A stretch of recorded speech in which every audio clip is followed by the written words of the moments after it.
Welcome to this Pianist Magazine video featuring the ES60 portable digital piano, Kawai's newest instrument in the ES range that traditionally has focused on excellent light pianos that are great both at home and on the road. Delivering exceptional sound, responsive touch and seamless technology integration, this light Kawai piano offers great value for aspiring pianists starting their musical journey. It is also an excellent option for many advanced musicians looking for a great second piano or a fabulous MIDI keyboard for the studio. I have been teaching the piano and working in education for a long time, and over the years these two questions have come my way many times. My son or daughter is starting the piano, but we don't want to commit to a large and often expensive acoustic instrument just yet. What digital piano do you recommend that is very reasonably priced? And even more often I get this question. I am off to university and want to continue playing the piano while I'm in there. What can you recommend that is full size, 88 keys, but portable enough to put in the back of Dad's car and it can fit into my tiny dorm room? I also want something that replicates a little bit the experience of my nice acoustic piano back home without costing the earth. In the past, my response was often the Kawai ES110, and many of my former pupils reported a happy experience and have very fond memories of their keyboards. Kawai has kindly lent me the ES60 to test it, and I had it with me for about a week and a half, and I would like to show you some of its most interesting features and several uses that spontaneously arose from having the instrument around during this time with me.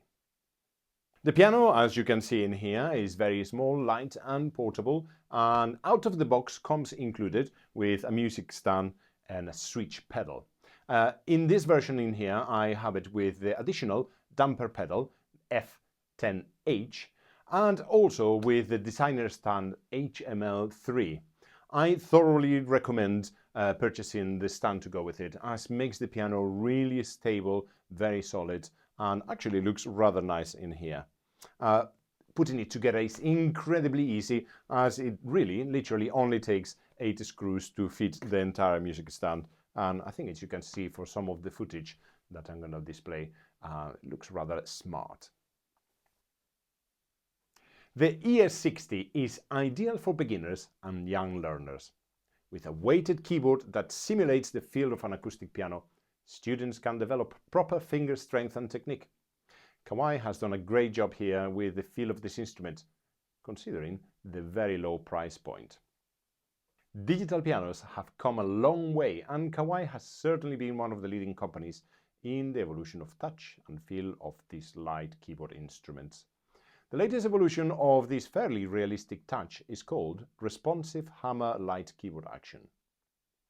The feel of the keys on this keyboard has also improved dramatically over the years, particularly in entry pianos such as this one. The finish on the keys, both on the black and in the white keys, used to be quite smooth, very glossy. This is particularly relevant with lots of sort of MIDI keyboards or pianos, as I said, at this price point. But Kawai has moved away from that particular sort of texture on the keys, and it's slightly more matted and more grippy finish to the keyboard that allows for much better control. The key is not so slippery, and it allows your fingers to hold on to the keys a little bit better. The improved touch and sensitivity also allow you to do some actual proper work in terms of finessing pieces and trying to achieve a good sort of finger control over the pieces. And you can play some sort of decent and proper repertoire in these pianos and achieve some sort of nice results with it. For example,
I think it managed quite well my heavy thumping in some of those passages. Let's see how the piano can cope with some of the techniques, for example, the use of repeated notes. So let's play a little bit of Albéniz, and let's see how well the piano is able to respond to that.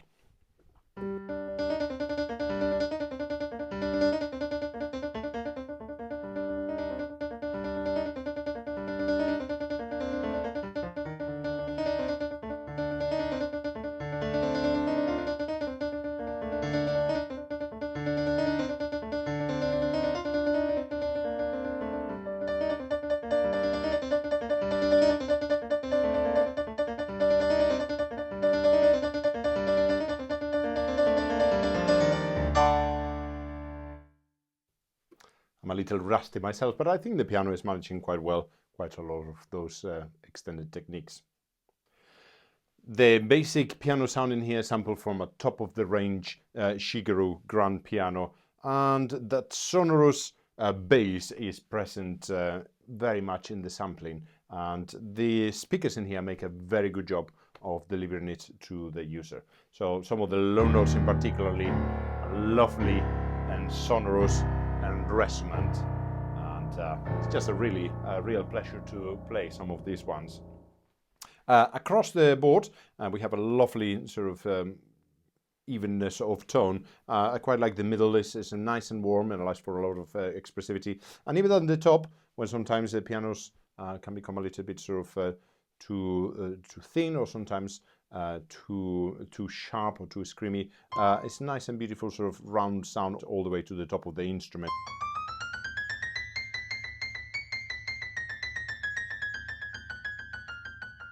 So nice sort of pleasant quality to the top of the instrument. So when playing passages that demand sort of using a wide range of the piano, you get a sort of a nice beautiful tone.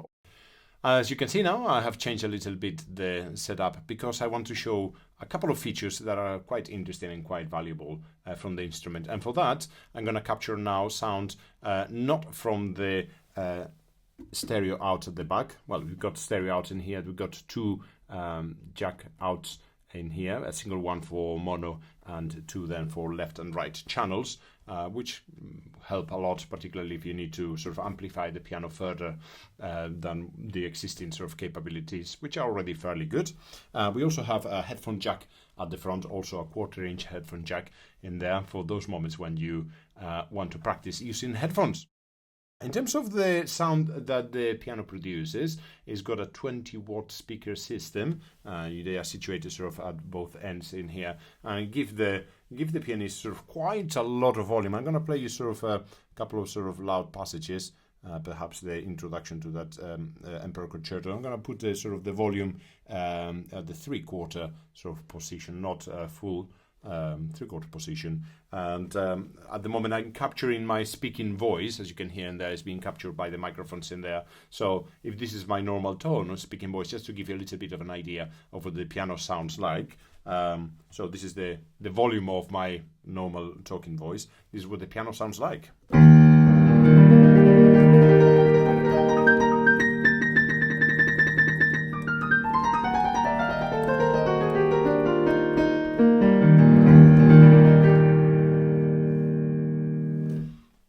Quite rich, and I don't know how well that captures in cameras, and depends how you watch this video, but I can assure you that the 20-watt system is pretty effective. I have used the piano in here in conjunction with one of my grand pianos, sort of playing with the two pianos, and it makes for a good instrument. For example, if you wanted to play a little bit of some orchestral accompaniment, or if you wanted to sort of help somebody second part of a concerto, it makes for a decent companion for that, and it puts up a good battle against the grand piano. The ES60 is built in with 192 notes of polyphony. Now, this seems a bit of a misnomer in the sense that, well, we only have 88 keys, so how can we possibly play 192 of them at the same time? I always misunderstood that term for many years, and until I remember many years ago playing on an old sort of digital piano, and what happened was I started playing some pieces that required sort of a long pedal, so we started with a sort of a long note in the bass.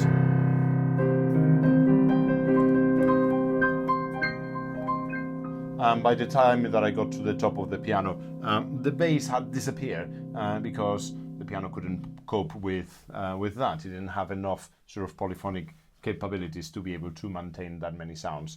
So 192 notes of polyphony give you a scope for playing fairly sophisticated music that requires quite a lot of sounds. This is particularly the case, for example, if you're doubling up some of the sounds. So in addition to the piano, for example, you're having a combination of piano and strings. Again, having that extra headroom that the 192 notes of polyphony gives you can come quite useful.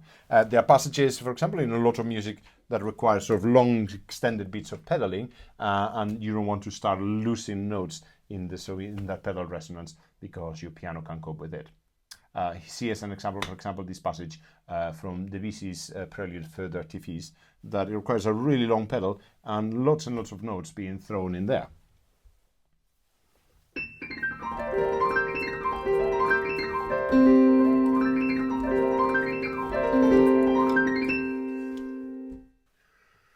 With 17 sounds that range from grand piano to electric piano, organ, strings, harpsichord, and some others, it's a good fun way to keep you entertained during your practice, and also to explore different styles of music and to be able to create new and interesting sounds. It's very easy to change those sounds, and the functionality is sort of quite clear. Just pressing the sound and then selecting one of the notes on the piano in here allows us, for example, to move over to strings.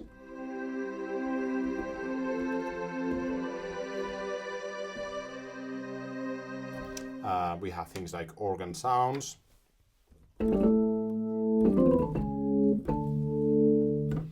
We have things like a harpsichord.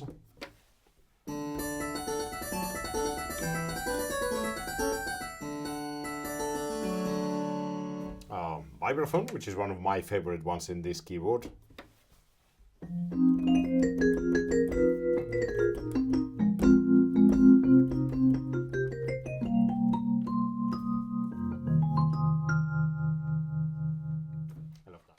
The piano also has a metronome and a nice selection of little rhythms that again can help you a little bit if you're feeling in the mood for different styles of music. Just to give you an example, the other day, as I said, I brought the piano home and I was playing a little bit around with it, and my son, who is a young trombonist, wanted to go over through a little sort of trombone solo for the classic jazz standard Tequila. And so I said, okay, bring the trombone over, we'll do it with the digital piano. And rather than just accompanying him on the piano, we can set up a tempo, set up a beat, and create sort of a nice sort of jazzy background for him. So all I had to do is you press the function button, get the rhythm started, and then we have a little bit of a sort of Latin rhythm to go with it. And all I had to do was give him a little sort of chord sequence, and off he went with his improvisation.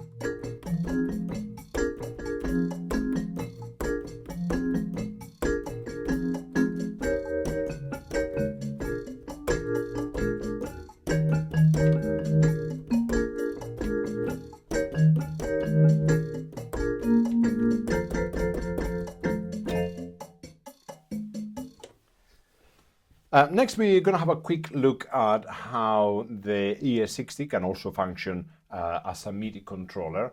So if you're interested in producing music technology, or you like playing around with a little bit of composition, digital composition that is, then the ES60 functions beautifully as a MIDI controller, with the added advantage of having all full 88 keys and a feel, particularly with the keys and with the touch, as we said before, that is a lot more piano-like than the majority of dedicated MIDI controllers.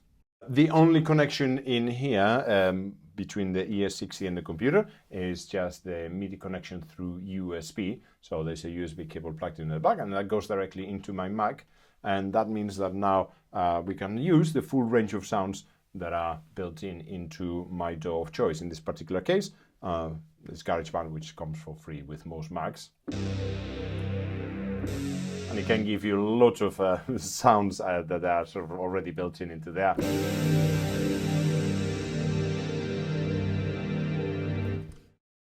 The MIDI connection is nearly instantaneous. There is no latency, well, no latency that I can appreciate, and so it allows you to play into a project. So I'm just going to throw in, for example, some quick sort of string chords into this little slightly cheesy bit of music.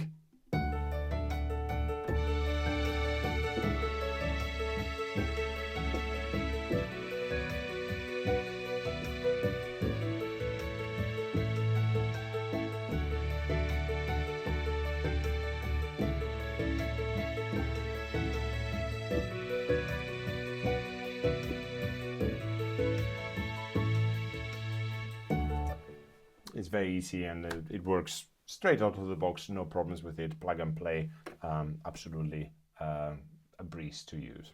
Hopefully you are a regular reader of Pianist Magazine and are guided by the great lessons in the articles, but learner apps are also a good way to get you started in your musical journey. The ES60 works beautifully with all of them, and one of the advantages of having that MIDI connection is that you can use your learner app via MIDI, which is a lot more reliable than just letting the app listen to the piano sounds. What do I mean with that? If, let's say, for example, you're learning with an acoustic instrument, what the app tends to do on your iPad or on the computer is uses the microphones built in on the device in order to listen to your notes. And sometimes it can be a little bit hit and miss. It might be telling you that you've played an incorrect note when, as a matter of fact, you haven't, or that you're not keeping in time with the music when you're probably playing quite accurately. The inclusion of MIDI makes it very easy for the device to register all of your inputs very, very accurately. So let's test that MIDI connection, and let's see if I can get this piece correctly without having too many mistakes.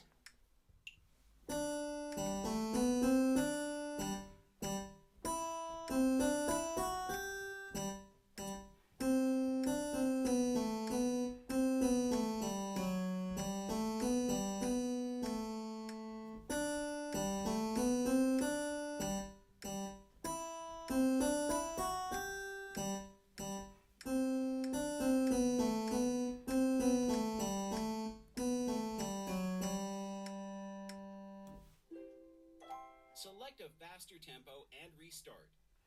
It looks like I've done well. The ES60 is very easy to recommend as it has a lot to offer for a very competitive price. It is amazing to see how comprehensive this budget-friendly instrument is and how far the ES line has moved. If you want even more features in a portable instrument, then the ES120 and particularly the 520 and 920 have quite a few more features to offer. As a home instrument, the KDP and the CN series are a few steps ahead also in terms of recreating an authentic sound and feel of an acoustic instrument. But considering that the ES60 retails for under £450, it is very, very easy to recommend it.